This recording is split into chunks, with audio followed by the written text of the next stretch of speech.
Hello dear students, welcome to my YouTube channel Be Better, Learn Better.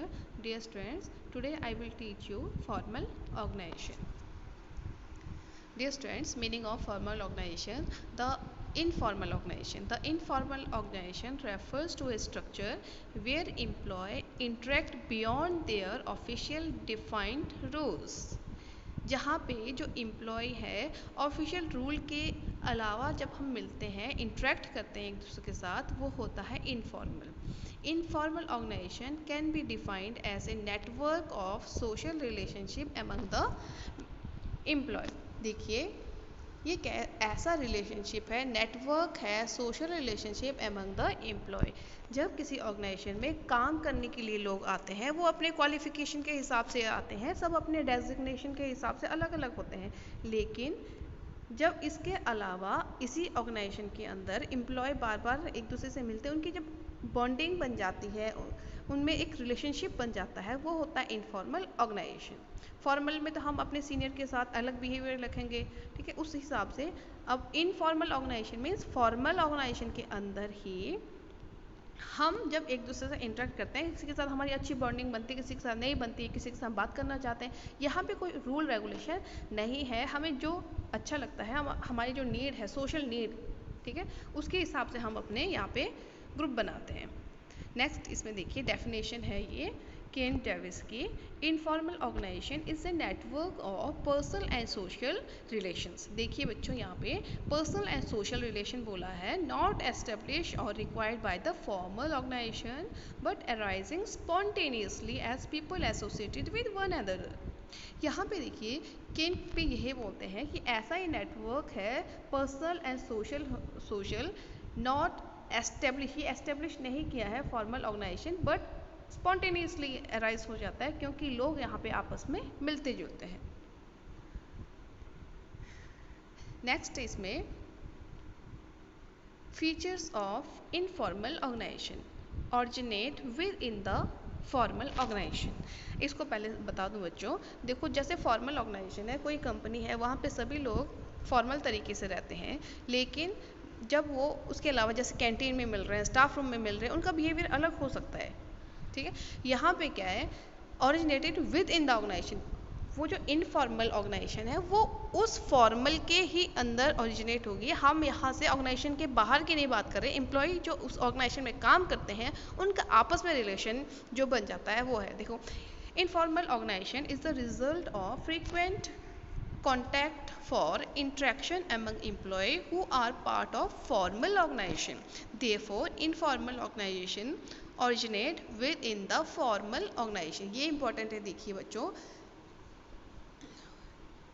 Organisation originate within the formal organisation. क्यों ऐसा होता है, क्योंकि ये contact में आते हैं, एक दूसरे को इंटरेक्ट करते हैं, एक दूसरे से मिलते हैं, तो इस तरह से ये फॉर्मल ऑर्गेनाइजेशन के अंदर ही इनफॉर्मल ऑर्गेनाइजेशन बन जाता है।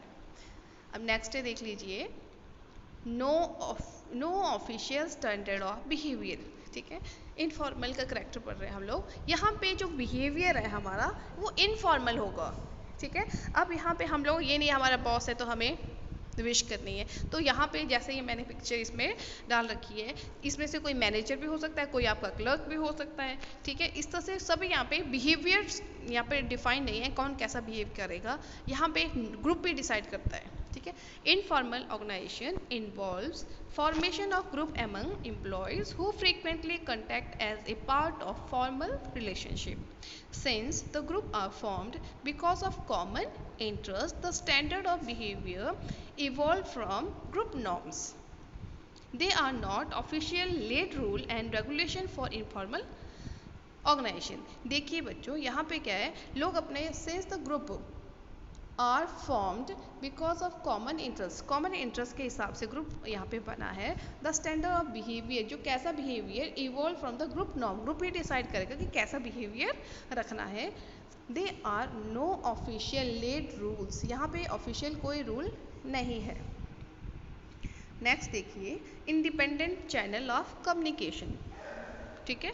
तो यहाँ पे चैनल ऑफ कम्युनिकेशन होता है, जो फॉर्मल होता है, फॉर्मल ऑर्गेनाइजेशन होती है, वहाँ पे एक चैनल हम फॉलो करते हैं कम्युनिकेट करने के लिए। जैसे मान लिया ये ए है हमारा CEO, B, C, इस तरह से अलग अलग लेवल है ये। अगर C कम्युनिकेट करना चाहता है A से तो ये क्या करेगा, पहले B को कम्युनिकेट करेगा, B जाके A को कम्युनिकेट करेगा। ठीक है, यहाँ पे एक प्रॉपर चैनल बना होता है, इसको हमें फॉलो करना होता है। लेकिन इनफॉर्मल ऑर्गेनाइजेशन में ऐसा नहीं है, A है, B है, C है, D है, ये अलग अलग लेवल में काम करते हैं, मीन्स अलग अलग इनकी रैंक है। तो ऐसा नहीं है, यहाँ पे कोई भी D A से भी बात कर सकता है, A B से भी बात कर सकता है, और A C से भी बात कर सकता है, C A से भी बात, मतलब यहाँ पे कोई चैनल नहीं है, कोई भी किसी साथ कम्युनिकेट कर सकता है।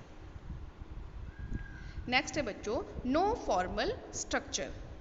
ठीक है, स्ट्रक्चर क्या होता है कि किस तरह का हमारा ऑर्गेनाइजेशन होगा, कि हम लोग जैसे अगर एक प्रोडक्ट हम लोग बनाते हैं तो यहाँ पे हम लोग formal structure, functional structure, function के आधार पे होगा। ठीक है, या फिर हमारे पास मल्टी प्रोडक्ट है, हम लोग डिविजनल स्ट्रक्चर अप्लाई करेंगे। तो यहाँ पे जो इनफॉर्मल हमारी ऑर्गेनाइजेशन बन रही है, यहाँ पे देख लीजिए लोग कहीं पे भी खड़े हैं। ठीक है, यहाँ पे कोई प्रॉपर स्ट्रक्चर नहीं है। Informal organisation does not follow any organisational structure, it is self created by a group of people. यहाँ पे खुद ही बनाते हो अपना structure, which emerges spontaneously, it is a complex network of relationship among members. Formal organisation has no rule to play in its formation. ये जो formal informal organisation है, तो यहाँ इसको क्रिएट करने में फॉर्मल ऑर्गेनाइजेशन का कोई रूल नहीं है, कोई उस रोल प्ले नहीं करता, ये अपने आप इन्होंने इस तरह से अपना स्ट्रक्चर बना लिया है। नेक्स्ट है बच्चों, एडवांटेजेस ऑफ इनफॉर्मल ऑर्गेनाइजेशन। क्यों बनाते हैं हम ये? ठीक है, quick communication and faster feedback, fulfil social needs, helps in achieving organisational goal, give satisfaction and stability to work group. ठीक है, इसको वन बाय वन हम लोग देख लेते हैं। Quick communication and faster feedback. देखिए, हम लोग ह्यूमन बीइंग है, हमारे कुछ फीलिंग्स होती है। ठीक है, कोई आइडियाज़, कोई व्यूज़ एक दूसरे के साथ शेयर करना चाहते हैं, लेकिन हम जब फॉर्मल ऑर्गेनाइजेशन में होते हैं तो हम वो चीज़ नहीं कर पाते। फॉर्मल में हमें जो काम है वही करना होता है। फॉर एग्जांपल, आज पेरेंट्स से झगड़ा हुआ, ठीक है, ऑफिस गए, मूड ख़राब है, तो बॉस को जाके ये नहीं बोल सकते बॉस आज काम नहीं करना क्योंकि मेरा मूड ख़राब है। ठीक है, ये नहीं कर सकते। लेकिन कोई दूसरा आपका कोलीग है जिसके साथ आपकी अच्छी बॉन्डिंग है, उसको बोल सकते हो कि आज मेरा मूड ख़राब है यार, मेरा काम करने का भी मन नहीं है, ये बोल सकते हो। ठीक है ना, तो यहाँ पे सोशल, जो हम सोशल ह्यूमन बीइंग होते हैं, तो यहाँ पे कम्युनिकेशन भी फास्ट होता है। ठीक है, फॉर एग्जांपल ये दो एम्प्लॉय हैं हमारे पास, कोई हम पर्सनल बात भी कर सकते हैं। यहाँ देखिए, इसमें लिखा है hi Alfred, how is your sister. ठीक है, उसकी सिस्टर के बारे में पूछ रहा है। ओह she is fine, she just had a baby. ठीक है, इस तरह से इसने रिस्पॉन्स कर दिया। तो ये पर्सनल बात थी, यहाँ पर ऑफिशियल बात नहीं थी। और कोई भी कम्युनिकेशन ऑफिशियल भी होगा तो यहाँ पे क्विक कम्युनिकेशन होगा। मान लिया कोई नोटिस आया, किसी ने अच्छे से नहीं पढ़ा, ठीक है, या किसी ने कोई काम किया तो उसका फीडबैक भी मिलेगा। मान लो यही दोनों है, ठीक है, और इसने कोई प्रेजेंटेशन दी सबके सामने। ठीक है, अब ये क्या है, इसका बेस्ट फ्रेंड है, इसका अच्छा भला सब दिखता है, लेकिन इसके मिस्टर ए के प्रेजेंटेशन में कुछ कमियां थी। तो मिस्टर बी, इसका जो अच्छा हितैषी है, फ्रेंड है, इसने कहा यार तो इस प्रेजेंटेशन में अगर साउंड इफेक्ट अच्छा होता, इसमें बैक म्यूजिक होता है, कुछ भी होता, तो वो ज़्यादा बेटर हो सकता। तो ये है बच्चों, तो यहाँ पे कम्युनिकेशन फास्ट होता है, उसकी फीडबैक भी जल्दी मिलती है। In the absence of the formal communication, the information it transfer faster with instant feedback as well. यहाँ पे फीडबैक भी जल्दी मिल जाता है। दूसरा एडवांटेज देखो, फुलफिल सोशल नीड्स। हमारी देखो, हम ह्यूमन बीइंग है, सोसाइटी में रहते हैं क्योंकि हमारी ज़रूरतें होती है। ठीक है, एक होती है बेसिक नीड जिसमें हमारी रोटी कपड़ा और मकान जिसको बोलते हैं, उसके बाद होती है सोशल नीड। हम सोसाइटी में क्यों रहते हैं? क्योंकि हम अकेले नहीं रह सकते। हमारी सब कुछ होने के बावजूद भी हमें कुछ फीलिंग होती है, दुख है, सुख है, हम शेयर करना चाहते हैं। वही हम लोग, फॉर एग्जाम्पल एक एम्प्लॉय है, बेटा बीमार है, ठीक है, उसको चिंता हो रही है, तो वो अपने बॉस को नहीं बोल सकती क्योंकि वहाँ फॉर्मल तरीके, वो बोलेगा ऐसी प्रॉब्लम जाओ छुट्टी ले लो। लेकिन हम आपस में शेयर कर सकते हैं, आज मेरे घर में ये है या मुझे पर्सनली ये प्रॉब्लम है। तो यहाँ पे सोशल देखो, informal organisation society safe satisfy organisation satisfy social need of employ. देखिए सोशल नीड यहाँ पे satisfy social need of employ. Social need होती क्या है हमारी? फ्रेंडशिप होती है, बिलोंगिंगनेस होती है, लव होता है, अफेक्शन होता है, ठीक है, यही होता है social need which is satisfied in formal organisation. This enhance their job satisfaction and as it gives them sense of belongingness. देखो जब हमारा एनवायरनमेंट अच्छा होता है, जहाँ हम काम करते हैं बच्चों, वहाँ अगर एनवायरनमेंट अच्छा होता है तो वहाँ पे हमें अपनापन लगता है, तो हम वहाँ पे जो जॉब है हमारा वो भी अच्छे से हम परफॉर्म करते हैं। नेक्स्ट है इसमें helps in achieving organisational objective. देखो इनफॉर्मल ऑर्गेनाइजेशन है, हमने कहा सेटिस्फाई, हम काम भी अच्छा करेंगे, वही बात है इनडायरेक्ट वे में अगर हमारा इनफॉर्मल ऑर्गेनाइजेशन अच्छा है तो ये फॉर्मल जो टारगेट हमने सेट किया उसको भी हेल्प करेगा अचीव करने में। देखिए क्या लिखा है, informal organisation provides employee feedback about work experience as they are discuss their views and idea with superior without any fear and hesitation। देखिए यहाँ पे इनफॉर्मल में क्या करते हैं, हम अपने व्यूज़ डिस्कस करते हैं, आइडियाज़ सुपीरियर से भी कर सकते हैं विदाउट एनी फियर एंड, देखो बिना डरे बिना झिझक के हम अपने सुपीरियर से कर सकते हैं क्योंकि हमारी उसके साथ अच्छी बॉन्डिंग है। सच feedback contribute towards fulfillment of organizational objective। इस तरह के जो फीडबैक है ये ऑर्गेनाइजेशन के ऑब्जेक्टिव को अचीव करने में भी हेल्प करते हैं। नेक्स्ट है give satisfaction and stability in the workforce. बच्चों अब इस तरह हमारा ऑर्गेनाइजेशन अच्छा है, इनफॉर्मल भी अच्छा है, तो ये क्या देगा एम्प्लॉय को? सेटिस्फैक्शन देगा and stability in workforce. Stability mean एक जगह टिके रहना।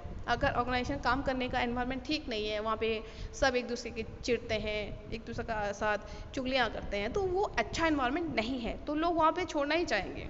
ठीक है, let's start. Informal organisation give satisfaction and stability in the workers employee because employee are happy with the working environment, that's why they do not want to leave the organization। इसीलिए अगर देखिए हमारा एम्प्लॉय हैप्पी है, ठीक है, working environment से, तो इसलिए वो क्या नहीं, do not leave the organisation, वो ऑर्गेनाइजेशन नहीं छोड़ेगा। क्लियर है? तो अगर इनफॉर्मल अच्छा है तो वो उस ऑर्गेनाइजेशन में टिका भी रहेगा, उसको सेटिस्फैक्शन मिलेगी। लिमिटेशन भी है बच्चों, देखिए spread of rumour, resistance to change. Rumour होता है अफवाह, गलत न्यूज़, ठीक है। इनफॉर्मल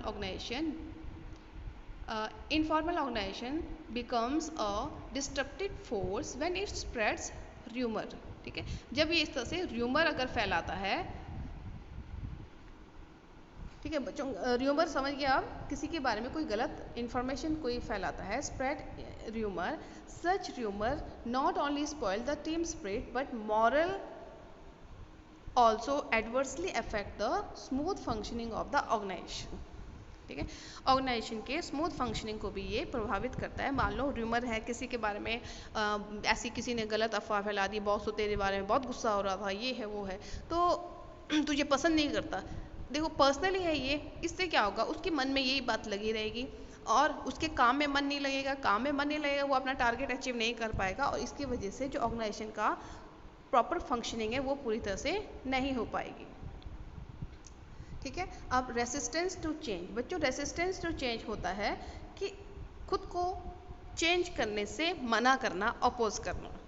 ठीक है, कई बार ऑर्गेनाइजेशन कुछ करवाना चाहती है लेकिन एम्प्लॉय उसको करना नहीं चाहते। देखिए, if the informal organisation is strong united, strong है वो, ठीक है, इस कई बार क्या है, वो स्ट्रॉन्ग है, they may oppose changes proposed by the formal organization, such resistance may restrict the growth of the organization। देखिए अब हमारी इनफॉर्मल ऑर्गेनाइजेशन, ये नेगेटिव चीज़ें पढ़ रहे हैं हम लोग, ठीक है, तो अगर रेसिस्ट करती है, स्ट्रॉन्ग है, कोई फॉर्मल की बात नहीं मानना चाहती, तो ये हमारे ऑर्गेनाइजेशन के ग्रोथ के लिए नुकसानदायक है। अब देखिए,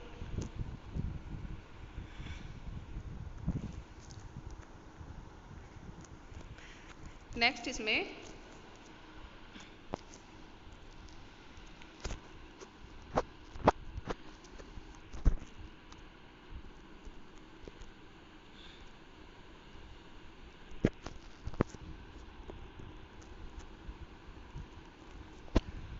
आगे स्लाइड क्यों नहीं हुई, एक मिनट बच्चों।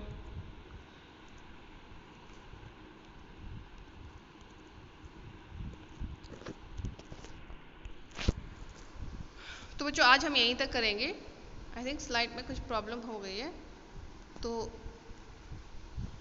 आई थिंक आपको ये कंटेंट समझ आ गया होगा। तो आपने इसको दोबारा से वीडियो को देखना है, अगर कोई प्रॉब्लम है तो इसको रिपीट कर लीजिए। एग्जामिनेशन पॉइंट से बहुत ही इम्पोर्टेंट है ये, हमेशा आप